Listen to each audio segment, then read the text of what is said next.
I want to get your reaction to the media's coverage, including this meltdown from this genius Rachel Maddow on MS Now. Today that the Iranian police and the security forces and the Revolutionary Guard must surrender. They must lay down their weapons, as Donald Trump said this morning at 2:30. If that was what you wanted to happen, because you wanted the domestic security situation to become less dangerous for the Iranian people to rise up and overthrow their government, if you actually wanted to make that happen, instead of just saying it, you as the U.S. government, maybe you as the U.S. government in coalition with other allies that you might have bothered to bring on board, you might have given the Iranian police and Revolutionary Guard and security services some instructions on how to surrender and lay down their weapons. Some path to do that, which Trump did not. Michael, I mean, what an assessment. If only Trump had given the IRGC some instructions. No, he should have published a manual and gone there personally and handed it out to all of the IRGC. I mean, what is that the quality of the analysis coming out of some of the American media? It is appalling. And if you look at a lot of the commentary from the left-wing Western media, embarrassing. I mean, this concentration, we've had 6 Americans killed, we've had 10 Israelis killed, we've had, 500 Iranians killed and 30 people in Lebanon. Gabriella, there's 1,000 young people killed a day in the Ukraine-Russian war, 1,000. But because it's America and because it's Israel, there's this obsession with, oh no, an American's been killed. Yes, of course, Americans will be killed. Israelis will be killed. If this is a war, Iranians will be killed. It's a fight to the death. This whole notion that you can have these bruise-free conflicts. I mean, Trump has actually set the bar so high with Midnight Hammer, rest of Maduro in Venezuela, that everyone thinks, oh, these wars are over in 5 seconds. I mean, the Ukraine war's been going 4 years. Second World War lasted 6 years. I mean, what are these people thinking? And for really, Rachel Maddow, I mean, I don't know how she's still on air. I don't know how people watch her show. It is, the quality of the analysis is appalling. And to think that she is the leading commentator or one of the leading commentators amongst the left in America, boy, America's in trouble. It certainly is. It really is in trouble. And, you know, we're just 3 days in to this operation and you already hear so much hysteria that this war will be never ending. I mean, the commentary is out of control. The Democrats as well. I mean, some of them seem to be really upset that the Iranian people are on the verge of liberation. Here's Kamala Harris's take. Bottom line, when it comes down to it, is that if we want to stop Donald Trump with this random decision that he has arrived at, then Congress must act, and Congress must act immediately. Yeah, Michael, Kamala Harris also put out a statement saying, I know the threat that Iran poses and they must never be allowed to have a nuclear weapon, but this is not the way to dismantle that threat. I mean, Michael, does she have any idea? No idea at all. She was vice president for 4 years, right? Vice president 4 years. I don't think anyone should be taking her advice. She sat there for 4 years under a president who was clearly, mentally not capable of running the country. She said nothing. She said nothing for 4 years. She was complicit in the cover-up. And look what's happened in the world since Trump has taken over. You've had the hostages released from Gaza. There is a peace of sorts taking place in Gaza. You've had Venezuelan leader arrested. You've had the drug trade, fentanyl trade to America slowed.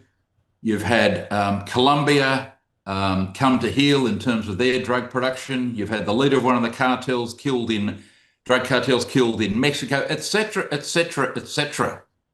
And you get Kamala Harris, who you wouldn't employ in a low-level law firm, out there giving us her views of the world.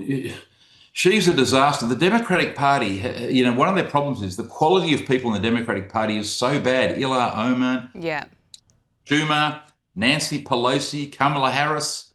I mean, where are the Clintons and the Obamas from a bygone era, the Kennedys? This is the problem with the Democratic Party. They're run by absolute C graders, and you compare them to Trump, Vance and Rubio. Well, thank goodness he was in good hands.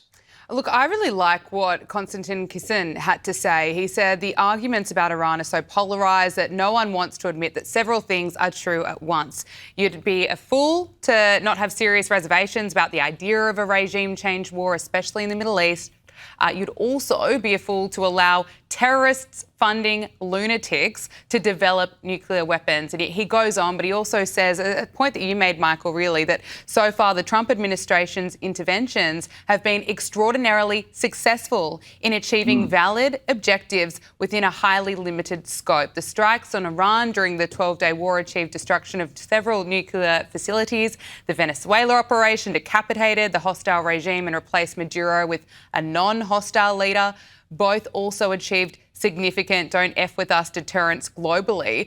And he says that, look, this seems to be the biggest risk that Donald Trump has taken at any time in his first or second term. If it pays off, the reward both domestically and globally will be huge. If it doesn't, and things go south, it could derail his presidency and define his legacy like Iraq did for Blair and Bush. Can I get your thoughts on that? You know, will this risk pay off? I suppose that's the big question. And also your thoughts on this plan for regime change, how successful it could be. And of course, no one knows the answer to this, how long this could go on for. Well, it's, you know, the Western media and the left and the Democrats, you know, you go back to World War II, you know, by 1941, they'd be saying, how long is this campaign having to go to get rid of Hitler? You know, we're tiring of this war.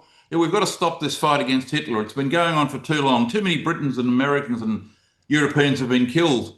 I mean, wars take as long as they take. I mean, you know, because Hammer took 27 minutes to largely destroy the Iranian nuclear facility, because Trump was so successful, people think these things are over in half an hour. Yeah. Trump has done the right thing. On one day, he says it might take 3 to 4 days. The next day, he says it might take 4 to 5 weeks. One day, he says, you know, it implies there should be regime change. The next day, he says it's up to the Iranian people. He deliberately confuses people. And this is what the left have got to understand. He's not going to be out there telling Congress a week before the bombing, oh, it's going to start on Saturday at this time. And I mean, this guy plays, as they say, 4D chess. He keeps it confused. I'll tell you exactly what his objectives are, is to bomb the daylights out of the Iranian military, Navy and Air Force. He wants to bring about regime change. Of course he does. Of course that's the ultimate objective. He doesn't necessarily want to say that in black and white terms because of all the reasons we know. But that's the objective here, and so it should be. And the world will be a much, much better place if we don't have the Iranian government at the head of the international terrorist left, and that's what they are. We know they fund the proxies. They know they fund terrorism all around the world.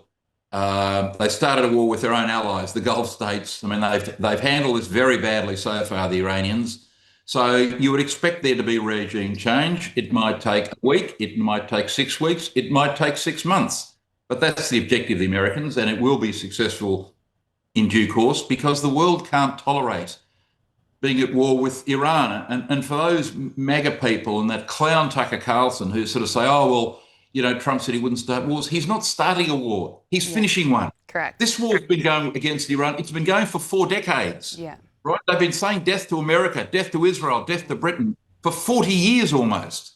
So he's not starting anything. He's ending a war that Iran has had deliberately, actively, subversively for 4 decades. That's what President Trump is doing, yeah.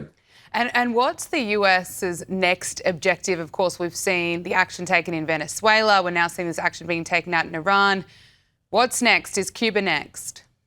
Well, Cuba's next. Yeah, Cuba will fall. And, you know, you go back to Iran for 1 second. There's 90 million people who've been held hostage by this group of Islamic terrorists for almost 40 years.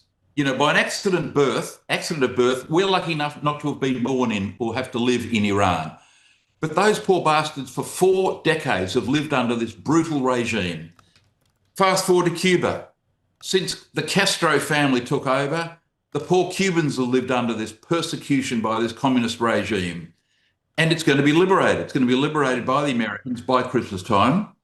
It'll fall. And again, the world will be a much safer place. If you've got rid of the Venezuelan government, the Cuban government, and the Iranian government, well, I mean, what a wonderful achievement that will be for Trump. And As far as Venezuela is concerned, no, he hasn't got rid of the regime, but you can bet your bottom dollar there will be elections in Venezuela within 2 years, and that Venezuelan government will be swept from office. And they'll have a pro-American democratic government in Venezuela thereafter forever, which is what they're going to have in Cuba. And in the next few months, that's what they're going to have in Iran.